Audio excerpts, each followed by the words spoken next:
नमस्कार, कृषि समाचारों में आप सभी का स्वागत है। आज के प्रमुख कृषि समाचारों में है वानस्पतिक कीटनाशी का करें प्रयोग, बतख के साथ मछली पालन, हर महीने किसान दिवस, कृषि रक्षा संसाधनों के अभाव, गांवों का होगा औद्योगिक विकास, बायोगैस प्लांट पर मिलेगा अनुदान और गेंदा उगाएं आमदनी बढ़ाएं। अब कृषि समाचार विस्तार से। किसान भाइयों, आने वाले समय में फसल सुरक्षा के लिए रासायनिक कीटनाशियों के स्थान पर वानस्पतिक कीटनाशियों का प्रयोग करें। यह इंसानों, मवेशियों और पर्यावरण के लिए सुरक्षित है। कृषि वैज्ञानिकों का मानना है कि वानस्पतिक कीटनाशी के प्रयोग से कृषि उत्पादों की गुणवत्ता बढ़ जाती है। इसे आप बहुत कम लागत में खुद अपने घर पर तैयार कर सकते हैं। वानस्पतिक कीटनाशी में इस्तेमाल होने वाले पौधे हैं नीम, तुलसी, गेंदा, लैंटाना आदि। इन पौधों के विभिन्न भागों से बने कीटनाशक बहुत से कीटों के नियंत्रण में कारगर हैं। जो किसान भाई मछली पालन कर रहे हैं वे बतख पालन करके अतिरिक्त कमाई कर सकते हैं। बतख और मछली पालन अलग अलग करके इतना फायदा नहीं हो पाता जितना बतख के साथ मछली पालन करके मुनाफा कमाया जा सकता है। किसान भाइयों, बतख का भोजन पानी में रहने वाले जलीय कीड़े, लार्वा, घोंघा और जलीय वनस्पति होते हैं। इन्हें मछलियां नहीं खाती।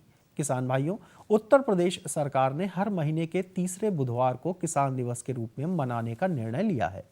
प्रदेश सरकार ने यह भी निर्देश दिया है कि इस अवसर पर कृषि, उद्यान, सहकारिता, मत्स्य, दुग्ध, पशुपालन जैसे किसानों से जुड़े विभागों के आला अफसरों को तो बुलाया जाए, साथ ही कृषि वैज्ञानिकों और इंश्योरेंस कंपनियों के प्रतिनिधियों को भी बुलाया जाए ताकि किसानों की समस्याओं का तुरंत हल निकाला जा सके। कृषि रक्षा संसाधनों जैसे खाद, बीज व कीटनाशकों के अभाव के कारण किसानों को रबी फसलों की बुआई में कठिनाइयों का सामना करना पड़ रहा है। इस समय रबी फसलों की बुआई का काम जोर शोर से चल रहा है। गेहूं की बुआई लगभग पूरी होने को है और पहली सिंचाई के साथ टॉप ड्रेसिंग भी शुरू हो चुकी है, लेकिन राज्य के साधन सहकारी समितियों में यूरिया उपलब्ध नहीं है, जिससे कृषि उत्पादन प्रभावित होता है और किसानों को उनकी मेहनत का पूरा लाभ नहीं मिल पाता। सरकार की इस कमजोरी से बाजारों में नकली कीटनाशकों और उर्वरकों का बाजार गर्म हो जाता है, जिसे खरीदने को किसान विवश होता है। लखनऊ के आसपास ग्रामीण क्षेत्रों में औद्योगिक विकास के लिए लखनऊ औद्योगिक विकास प्राधिकरण यानी लीडा ने लखनऊ समेत उन्नाव के कुल 55 गांवों को लीडा में शामिल करने का प्रस्ताव तैयार किया है। इन गांवों में जल्द ही भूमि अधिग्रहण का काम शुरू होगा। इसमें लखनऊ के 35 और उन्नाव के 20 गांव शामिल हैं। लीडा के अधिकारियों ने बताया कि इन गांवों में औद्योगिक इकाइयां लगने से गांव के लोगों को रोजगार के अवसर तो उपलब्ध ही होंगे, साथ ही गांवों के विकास को भी रफ्तार मिलेगी। इस मामले में लीडा ने दोनों जिलों के जिलाधिकारियों को पत्र लिखकर इन गांवों के कुल क्षेत्रफल, गैर कृषि भूमि, वन विभाग की भूमि, ग्राम समाज की भूमि आदि की जानकारी मांगी है। किसानों, पशुपालकों, Kamdhenu dairy, mini Kamdhenu dairy तथा दूसरे पशुपालकों के लिए बायोगैस प्लांट आर्थिक समृद्धि, विकास और खुशहाली का रास्ता खोलता है। बायोगैस प्लांट लगवाने पर सरकार की तरफ से अनुदान भी मिलता है। पशुओं से दूध तो मिलता ही है, साथ ही उनके गोबर से खाद के साथ बायोगैस तथा ऊर्जा उत्पन्न करके घर में खुशहाली लाई जा सकती है। किसान भाइयों, गेंदे के फूल की खेती आपकी आमदनी बढ़ा सकती है। भारतीय कृषि अनुसंधान संस्थान नई दिल्ली के वैज्ञानिकों के अनुसार गेंदे की पछैती फसल की बुआई अभी भी की जा सकती है। गेंदे के फूलों की मांग बहुत होती है। गेंदे की खेती दूसरी फसलों के साथ भी की जा सकती है। इससे दूसरी फसलों को कीटों का प्रकोप कम होता है। अधिकतर किसान गेंदे की खेती वैज्ञानिक तरीके से न करके पारंपरिक तरीके से करते हैं। इससे ज्यादा मुनाफा वे नहीं कमा पाते।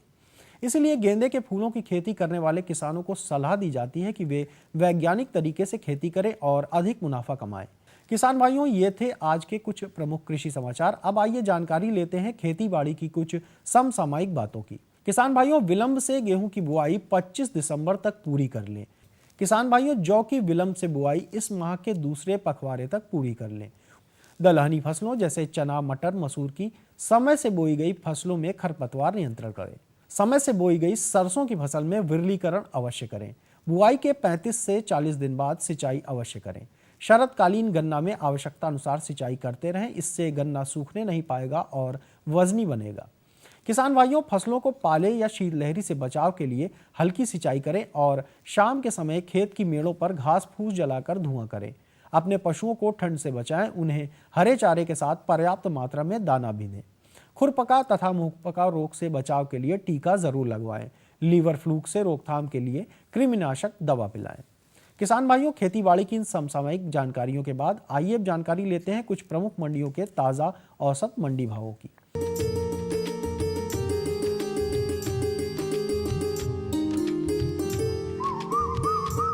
गेहूं चंदौली मंडी में 1515 रुपए प्रति क्विंटल, लखीमपुर में 1520 रुपए, इलाहाबाद में 1575 रुपए और आनंद नगर में 1490 रुपए प्रति क्विंटल के भाव से रहा। चावल चंदौली मंडी में 1675 रुपए प्रति क्विंटल, लखीमपुर में 1850 रुपए, इलाहाबाद में 1950 रुपए और आनंद नगर में 1950 रुपए प्रति क्विंटल के भाव से बिका। चना चंदौली में 3540 रुपए प्रति क्विंटल, लखीमपुर में 3760 रुपए, इलाहाबाद में 3675 रुपए और आनंद नगर में 3450 रुपए प्रति क्विंटल के भाव से बिका। तिलहन में सरसों चंदौली में 3575 रुपए प्रति क्विंटल, लखीमपुर में 3325, इलाहाबाद में 3475 और आनंद नगर में 3260 रुपए प्रति क्विंटल के भाव रहा। गुड़ का भाव चंदौली में 3160 रुपए प्रति क्विंटल, लखीमपुर में 2585 रुपए, इलाहाबाद में 3350 रुपए और आनंद नगर में 2880 रुपए प्रति क्विंटल के भाव से बिका। अब आइए जानकारी लेते हैं कुछ प्रमुख सब्जियों के मंडी भाव की। आलू चंदौली में 850 रुपए प्रति क्विंटल, लखीमपुर में 850 रुपए, इलाहाबाद में 800 रुपए और आनंद नगर में 875 रुपए प्रति क्विंटल के भाव से बिका। प्याज चंदौली में 1540 रुपए प्रति क्विंटल, लखीमपुर में 1460 रुपए, इलाहाबाद में 1590 रुपए और आनंद नगर में 1460 रुपए प्रति क्विंटल के भाव से बिका। किसान भाइयों, ये थे आज के कृषि समाचार और औसत मंडी भाव। अगले अंक में हम फिर आपके लिए लेकर आएंगे खेतीबाड़ी से जुड़ी नई नई जानकारियां। तब तक के लिए दीजिए अनुमति। नमस्कार। और बताओ। बस। अरे ये क्या भैया जी, बस इतनी सी रासायनिक खाद? किसानी छोड़ रहे हो क्या? किसानी नहीं, नादानी छोड़ रहे हैं। मिट्टी की जांच कराई है। अब तो लालाजी जितनी जरूरत है उतने ही उर्वरक खेत में डालेंगे। हाँ, किसान भाई आज ही अपने जिले की नजदीकी भूमि परीक्षण प्रयोगशाला में मिट्टी की जांच जरूर करवाएं और मिट्टी में पोषक तत्व, नमी व पौधे के विकास को देखते हुए केवल जरूरत के अनुसार ही पोषक तत्व डालें। और हाँ, मिट्टी में गंधक, जस्ता, बोरोन जैसे सूक्ष्म पोषक तत्वों का पता लगाना भी न भूलें। उर्वरक और जैविक खाद के सही उपयोग से भूमि का उपजाऊपन बनाए रखें, उत्पादकता बढ़ाएं, खर्चा घटाएं और बहुमूल्य विदेशी मुद्रा बचाने में भी सहयोग दें। और हाँ, धीमी गति से नाइट्रोजन उपलब्ध कराने वाले उर्वरकों जैसे नीम लेपित यूरिया को प्राथमिकता दें और यूरिया का पत्तों पर छिड़काव करें। अरे वाह, तू तो सचमुच समझदार हो गया रे। अधिक जानकारी के लिए संपर्क करें जिला कृषि अधिकारी या किसान कॉल सेंटर। अम्मा खाना दे दो ना। सबर कर गोलू, अभी दाल नहीं गली है। तू फिक्र ना कर गोलू की अम्मा, अब की बार अपनी दाल खूब गलेगी। क्या मतलब जी? अब की बार NFSM के तहत दाल की पैदावार को बढ़ाने के तरीकों को दिखाने के लिए देश में 1000 क्षेत्र चुने गए हैं, जिसमें हमारा इलाका भी आ गया है। पर इससे हमें क्या फायदा? हमें 5 एकड़ खेती के लिए खाद और कीटनाशक के अलावा बढ़िया बीजों की एक मिनी किट भी मिलेगी। इतनी दाल का करेंगे क्या जी? अरे भगवान, सरकार ने दलहन का समर्थन मूल्य भी खूब बढ़ा दिया है और इनकी खरीद का भी पूरा इंतजाम कर लिया है। इससे आमदनी बढ़ेगी और फिर हमारा गोलू अच्छे स्कूल में जाकर के कृषि वैज्ञानिक बनेगा। हाँ शामू भैया, सरकार कह रही है पूर्वी भारत में भी दूसरी हरित क्रांति आएगी। अरे ये तो पंजाब और हरियाणा में हुआ था, यहाँ तो अनाज की पैदावार अब भी कम है। सरकार की बातों में कुछ तो दम होगा। आखिर यहाँ बारिश 3 गुना होती है। चलो वैज्ञानिक का नंबर मिलाते हैं। अरे वाह, आ गए। नमस्ते सरपंच जी। हाँ भाई, उपजाऊ जमीन की कीमत को पहचानो। जरूरत है सिर्फ सही किस्म और तकनीक अपनाने की। पूर्वी भारत में सरकार कम गहरे नलकूप और बोरवेल के निर्माण के लिए सहायता दे रही है। लेकिन सरकार से और मिलेगा क्या? भरपूर मदद, जमीन की तैयारी से लेकर फसल की कटाई तक तकनीकी सलाह। 1000 हेक्टेयर के सैकड़ों क्षेत्रों में चावल और गेहूं के खास प्रदर्शन भी चल रहे हैं। अरे वाह, फिर तो हमारे खेत भी लहला उठेंगे। क्या ये सपना सच होगा? हाँ जरूर, पूर्वी भारत अब हरित क्रांति का अग्रदूत होगा। आओ हम सब मिलकर कदम बढ़ाएं।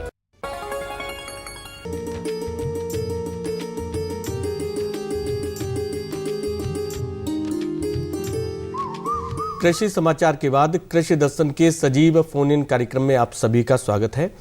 बहनों भाइयों, अपने इस कार्यक्रम के दौरान हम कोई समसामयिक विषय लेते हैं और उस विषय से संबंधित आपकी जिज्ञासाओं एवं प्रश्नों का समाधान अपने एक विशेषज्ञ से कराते हैं।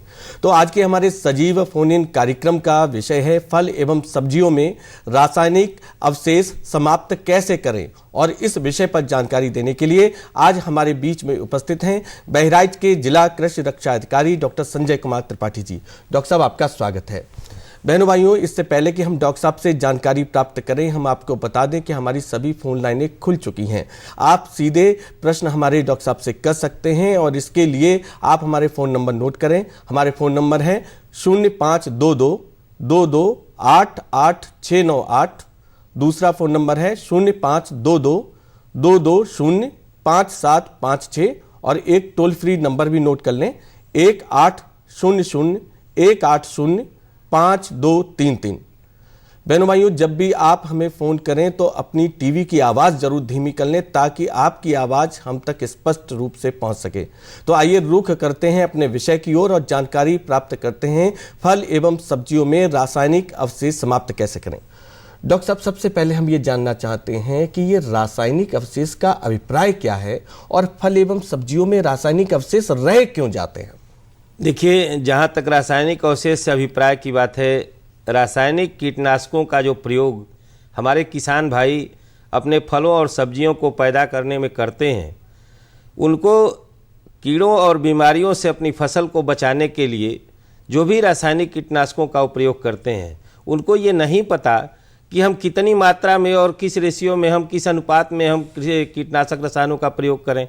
उनको तो केवल इससे मतलब है कि वो उनका प्रोडक्शन, उनका उत्पादन जो है, जो भी फल है सब्जी है, उसका उत्पादन वो अधिक से अधिक कैसे करें और कीड़े बीमारियों से रहित कैसे करें। इसके लिए वो रासायनिक कीटनाशकों का प्रयोग ज़बरदस्त करते हैं। जब वो रासायनिक कीटनाशकों का ज़बरदस्त प्रयोग करते हैं, दूसरी बात कि वो उससे भी मतलब नहीं है, उनको वो नहीं जानकारी है, जागरूकता का थोड़ा अभाव हो सकता है कि जब भी वो दवा का प्रयोग करते हैं तो सलाह तो ये दी जाती है कि फल और सब्जी जो भी है वो जो मैच्योर हो गई है उसको तोड़ लें, तोड़ाई के बाद जो है कीटनाशक रसायनों का प्रयोग करें। लेकिन वो कभी कभी ऐसा भी होता है कि वो कीटनाशक रसायनों का प्रयोग, फल उसमें ज़बरदस्त सब्जियां लगी रहती हैं, मैच्योरिटी स्टेज में रहती हैं, उसके बाद भी जो है उसमें कीटनाशकों का ज़बरदस्त प्रयोग करते हैं। जो कीटनाशकों के जो रासायनिक अवशेष हैं वो आपने जैसे बताया इस तरह से रह जाते हैं, तो इनका हमारे शरीर पर किस तरह का दुष्प्रभाव पड़ सकता है?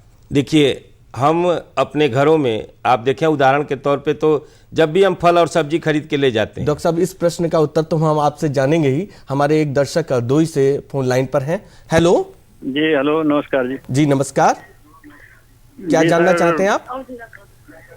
मैं मोहम्मद शब्बीर बोल रहा हूँ, जिला हरदोई से। जी शब्बीर जी, बताइए क्या समस्या है? जी, हमारे आलू के खेत में जो है झुलसा रोग बहुत तेजी से लगा हुआ है, इसको खर्रा।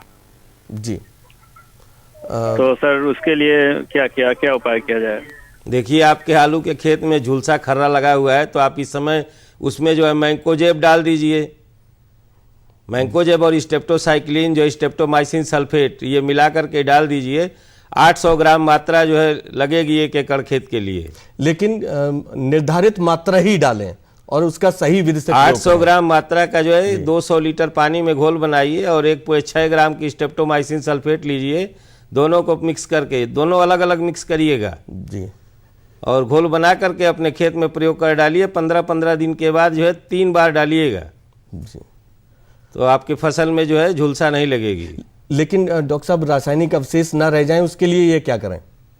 नहीं, इसका रासायनिक अवशेष जब तक वो आलू की क्रॉप जो है तैयार होगी तब तक इसका कोई ऐसा रासायनिक अवशेष दुष्प्रभाव नहीं पड़ता है। डॉक्टर साहब, हम बात कर रहे थे कि हमारे शरीर पर इन जो रासायनिक अवशेष हैं कीटनाशकों के, इनका क्या दुष्प्रभाव पड़ता है? मैं आपको बता रहा था कि जब हम फल और सब्जी बाजार से घर खरीद के ले जाते हैं तो हम अधिकांशतः हम कोशिश करते हैं कि जो हमारे घर में छोटे बच्चे हैं उनको हम फल और सब्जी ज़्यादा से ज़्यादा मात्रा में खिलाएं।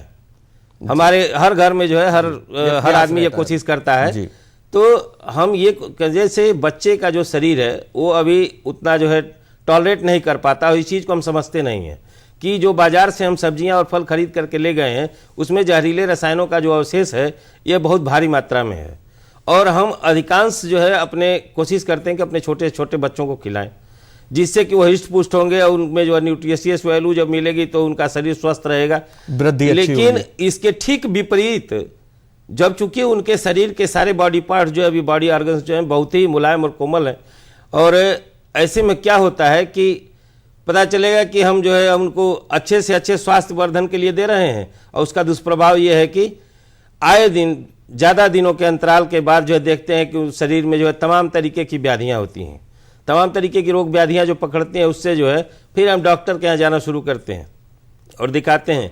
इससे जो है मैं आपको बताऊं कि इससे बहुत क्रोनिक डिजीजें, तमाम जो है तमाम तरीके की बीमारियां जो है हृदय में, किडनी में, तमाम तरीके की बीमारियां डेवलप होती हैं, कैंसर तक डेवलप होता है इससे जो है, किडनी में स्टोन डेवलप होता है इससे जो है।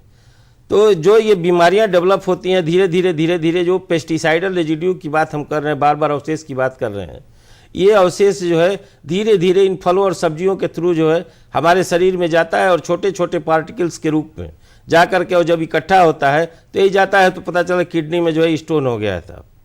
तो इस तरह की समस्याएं पैदा करता है। तरह की समस्याएं पैदा करती तो फिर ये समस्याएं ना हो और ये रासायनिक अवशेष हम दूर कर सकें, इसके क्या उपाय हो सकते हैं? देखिए, हम सबसे पहले तो हम आप सभी जो भी हमारे इसके उपभोग करता है, हम सबको ये सलाह देना चाहेंगे कि जो भी फल और सब्जी हम बाजार से खरीद के ले जाते हैं उसको, उसमें से जो भी उसके पेस्टिसाइडल रेजिड्यू हैं उसको हम कैसे अपने घर में आसानी से दूर कर सकते हैं। इसके लिए सबसे बढ़िया जो है, पहले तो हम रनिंग वाटर, जिसको हम कहते हैं कि बहते हुए पानी में जो भी हम अपना फल और सब्जी ले जा रहे हैं घर में, बहते हुए पानी में हम उसको ठीक ढंग से धोएं। धोने का मतलब है कि बहुत ठीक ढंग से उसको जो है बहते हुए पानी के ठीक बिल्कुल जो है उसके नीचे रख दें और पानी उसे खूब मल करके खूब साफ ढंग से उसको धोएं। फिर धोने के बाद उसको जो है सूखे कपड़े से उसको पोंछ करके ठीक से उसके बाद हम उसको प्रयोग करें। इससे 80-90% जो है हम तक कह सकते हैं कि जो भी उसका कीटनाशकों का अवशेष होता है वो समाप्त हो जाता है। जी डॉक्टर साहब, बनारस से हमारे एक दर्शक फोन लाइन पर हैं। हेलो। हाँ डॉक्टर साहब जी, क्या जानना चाहते हैं आप? जी, हमारी टमाटर की खेती होती है और हमेशा खराब हो जाती है, इसलिए हम आपको फोन किया, उसका कोई दवा बता दीजिए। टमाटर की फसल आपकी हमेशा खराब हो जाती है, क्या पौधा सिकुड़ जाता है? पौधा सिकुड़ जाता है क्या? हाँ। पत्तियां उसकी सिकुड़ जाती हैं जी। हाँ। जब पत्तियां सिकुड़ जाती हैं तो आप जाने पत्तियां जो है ये एक फ्लाई होती है, व्हाइट फ्लाई जिसको बोलते हैं, बेमेसिया टैबेसी, श्वेत मक्खी, और ये बेमेसिया टैबेसी के द्वारा जो है ये वायरस जो है वायरस ट्रांसमिट करने का काम करती है। तो आप इसमें जो है कोई भी एक इंसेक्टिसाइड जो कीटनाशक है, जैसे आप क्विनाल्फास है या डाइक्लोरोवास है, ये दोनों में से कोई भी, इमिडाक्लोप्रिड है, कोई भी रसायन 1 लीटर पानी में 1 ml आप मिला लें और मिला करके किसी भी घोल का जो है छिड़काव कर दें। आपकी टमाटर की फसल से, ये मोजाइक बीमारी, मोजाइक वायरस है, तो ये आपकी खत्म हो जाएगी, आपकी फसल जो है ठीक हो जाएगी। जी डॉक्टर साहब, आप जैसा बता रहे थे कि सबसे पहले ठंडे पानी से, तो ठंडे पानी से तो हमने बता दिया आपको कि ठंडे पानी में जो है ये ठंडा पानी जैसा कि आप लिए हुए हैं, आप अपने हाथ में देखिए, कोई भी फल और सब्जी ये बहते हुए पानी में रनिंग वाटर से इसको जो है ठीक ढंग से धोना है। जी। दूसरा कि आप कोई भी फल और सब्जी जो है ये काटने से पहले इसको धोना है, फिर सूखे कपड़े से पोंछना है, उसके बाद ही इसको काट करके प्रयोग करना है। इसके बाद अगर आप दूसरे तरीके से चाहें तो दूसरे तरीके से कि गर्म पानी में 5 मिनट इसको जो है कोई भी फल और सब्जी ले आए, जैसे मान लीजिए गाजर है, चुकंदर है, आलू है, इसको आप छील करके भी जो है इसका ऊपर का छिलका आप उतार करके भी कर सकते हैं। जी, ये गर्म पानी है। गर्म पानी जैसे लिए हैं तो गोभी है, जैसे फूल गोभी है, बैगन है, ये सब आप काट करके और उसी गर्म पानी में आप पहले इसको डाल दीजिए, डाल करके उसके बाद निकाल लीजिए, निकाल करके फिर ठीक ढंग से पोंछ करके उसके बाद आप इसको अपने खाने के प्रयोग में ला सकते हैं। जी। उसी तरीके से हमारे फल हैं, जितने मोटे छिलके वाले फल हैं। दर्शक हमारे फोन लाइन पर है। हेलो। हाँ, भंटे की खेती सर करता हूँ सर 1 एकड़ में, और इसमें फल बहुत कम लग रहा है। इस समय भंटे की खेती कर रहे हैं, इसमें फल बहुत कम लग रहा है, कोई ग्रोथ हार्मोन डाले हैं क्या? हाँ सर। कौन सा डाले हैं? सर वही लिक्विड वाला जो मार्केट में मिलता है सर। कोई भाई अब हम उस तरह का वो नहीं जानते हैं। आप जो है आप कोई ग्रोथ हार्मोन डाल दीजिए, उससे जो है फ्लावरिंग आपकी ठीक ढंग से हो जाएगी। जो फ्लावरिंग होगी तो अपने आप जो है उसमें फ्रूटिंग हो जाएगी। अच्छा ठीक है सर। और ग्रोथ हार्मोन जो है ना, ग्रोथ हार्मोन जो मार्केट में ऐसे आप जाएंगे तो ऐसे कहाँ से ग्रोथ, आप किसी कृषि रक्षा इकाई से संपर्क करिए। जी जी, अपने जिले की संबंधित कृषि रक्षा इकाई से संपर्क करें। विकास खंड में जहाँ भी आपका घर हो वहाँ पे विकास खंड के पास कृषि रक्षा इकाई होगी, वहाँ संपर्क करिए। संपर्क करके उनसे दवा ले लीजिए। डॉक्टर साहब फिर जैसे आप बता रहे थे कि गर्म पानी से फिर इसको धो, गर्म पानी से बता दिया था। इसमें यह है कि जितने भी हमारे जैसे फल हैं, फल के जो भी मोटे छिलके वाले फल हैं, जैसे आपके सामने देखिए रखा हुआ है, तरबूज है या ये खरबूज है, पपीता है, जिसका छिलका उतारा जा सकता है। बिना छिलका उतारे इसको हम प्रयोग में नहीं ला सकते हैं। तो उनको धो करके जो है आराम से छिलका उतार दें, उसमें कोई प्रॉब्लम नहीं है। और उसमें जो है पेस्टिसाइडल रेजिड्यू ऐसे भी बहुत कम हो जाता है। मतलब मोटे छिलके वाले फल हैं उनमें दिक्कत इतनी नहीं है जी। जैसे आपके लीफी वेजिटेबल्स है, आपके सामने रखा है, पात गोभी है जी जी, ये प्याज है, उसी तरीके से आपके जैसे इसका छिलका आप उतार देंगे, छिलका उतार देने मात्र से ही आप ये जान लें कि इसमें जो है 75 से 80%, 90% तक जो रेजिड्यू है, ये रेजिड्यू अवशेष अपने आप जो है समाप्त हो जाता है। जी जी।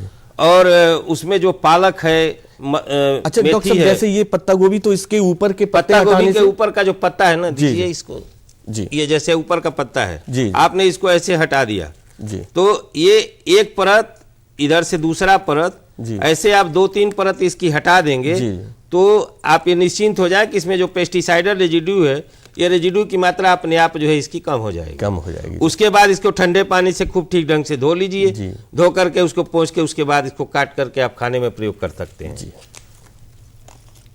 ठीक उसी प्रकार से देखिए, जो बिना, जैसे अभी हमने आपको मैं आपको बता रहा था कि बथुआ है, इस समय मेथी है, धनिया है, सोया है, जो भी है, ये पत्तेदार जितनी है, ये सलाद की पत्ती है, सलाद, ये जो भी कुछ आपकी लीफी वेजिटेबल्स में आती हैं, इनको आप जो है ठंडे पानी में थोड़ा सा 1 चम्मच आप नमक डाल दीजिए।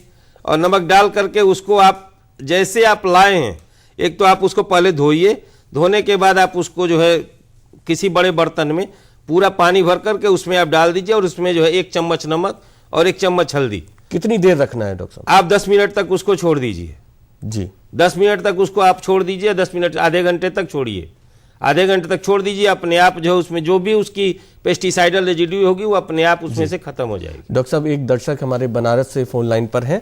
हेलो, लाइन पे लगे सर। नमस्कार सर। नमस्कार। ये सर कह रहे हैं कि मैं गेंदा का पेड़ लगाया हूँ, वो कली जो है वो झुलस जा रहा है, काला हो जा रहा है। पेड़ का कली जो है, पेड़ की कली काली हो रही है, उस पे कीड़ा लग रहा है। देखिए ठीक से, उस पे कीड़ा लग रहा है। आप अपनी टीवी की आवाज धीमी कर लें, आपकी आवाज हम तक स्पष्ट नहीं पहुंच पा रही है। हेलो, हाँ सर बोलिए जी। उसमें एक कीड़ा लग रहा है जिसको हेलियोथिस आर्मीजेरा कहते हैं। हाँ। उस कीड़े से बचाव के लिए अभी आप जो है तत्काल उसमें न्यूक्लियर पॉलीहेड्रासिस वायरस का जो है आपको आपका घर कहाँ पे, जहाँ भी घर हो, आप अपने पास के कृषि रक्षा इकाई पे जाइए, उनसे एनपीबी पाउडर मांगिए। एनपीबी पाउडर जी, जिसको न्यूक्लियर पॉलीहेड्रासिस वायरस पाउडर कहते हैं। इसका 200 ग्राम, जो 200 एलई एक पैकेट आता है पाउडर का, उससे वो ले लीजिए और ले करके अपने 1 एकड़ खेत में इसका छिड़काव कर दीजिए। ये 200 एलई की मात्रा जो है 200 लीटर पानी में ही इसका घोल बनाएंगे, उसको छिड़काव कर दीजिए। छिड़काव करने के बाद जो है आप छोड़ दीजिए, अपने आप जो है ये कंट्रोल कर लेगा जी। और छिड़काव करते समय निर्देशों का पालन अवश्य करें। डॉक्टर साहब, जैसे कि आप बता रहे थे कि ये पत्तेदार सब्जियों में तो ऊपर से हटा देते हैं पत्ता, अब जैसे ये फूल गोभी है, तो अगर फूल गोभी में हम किस तरह से इसमें रासायनिक अवशेष दूर करेंगे? फूल गोभी की जहां तक बात है, देखिए फूल गोभी को डॉक्टर साहब, एक फोन हमारे बीच में दर्शक है। बोलिए। हेलो। हाँ हेलो। हाँ डॉक्टर नमस्कार। नमस्कार। नमस्कार जी, आप अपनी समस्या बताएं। ज्ञानेंद्र बोल रहे हैं सर, लखनऊ से। जी ज्ञानेंद्र जी, क्या जानना चाहते हैं? और जानना चाहते हैं सर, जो अमरूद का फल है जी, इसका क्या जो बीज खाने से कुछ स्टोन होने का चांसेस रहता है? अब ऐसा तो इसके बारे में तो मैं आपको नहीं बता पाऊंगा।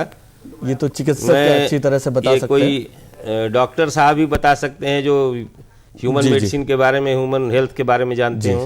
डॉक्टर साहब, जैसे ये गोभी के बारे में हम बात कर रहे थे, तो गोभी से कैसे रासायनिक अवशेष को दूर किया जा देखिए, सकता है? गोभी को जो है रासायनिक अवशेष, पहले तो मैंने आपको बताया ही था कि ठंडे पानी से इसको ठीक ढंग से धुलने के लिए। उसके बाद जो मैंने आपको बताया कि एक इसको ऐसे बर्तन में रखें जिसमें पूरी तरह से डूब जाए, ये गोभी पूरी तरह से डूब जाए। उसमें जो है 1 चम्मच नमक और 1 चम्मच हल्दी, अगर हल्दी न भी डालें तब भी कोई बात नहीं, डाल दें तब भी कोई बात नहीं, लेकिन नमक जरूरी है जी। और नमक डाल करके उस नमक के सलूशन में इसको आधे घंटे तक छोड़ दीजिए। उससे भी बढ़िया मेथड है, उसको अगर इतना देर तक आप रुक नहीं सकते हैं तो आप सीधे जो है बॉइलिंग वाटर में जो है इसको हाफ बॉइल्ड कर दीजिए।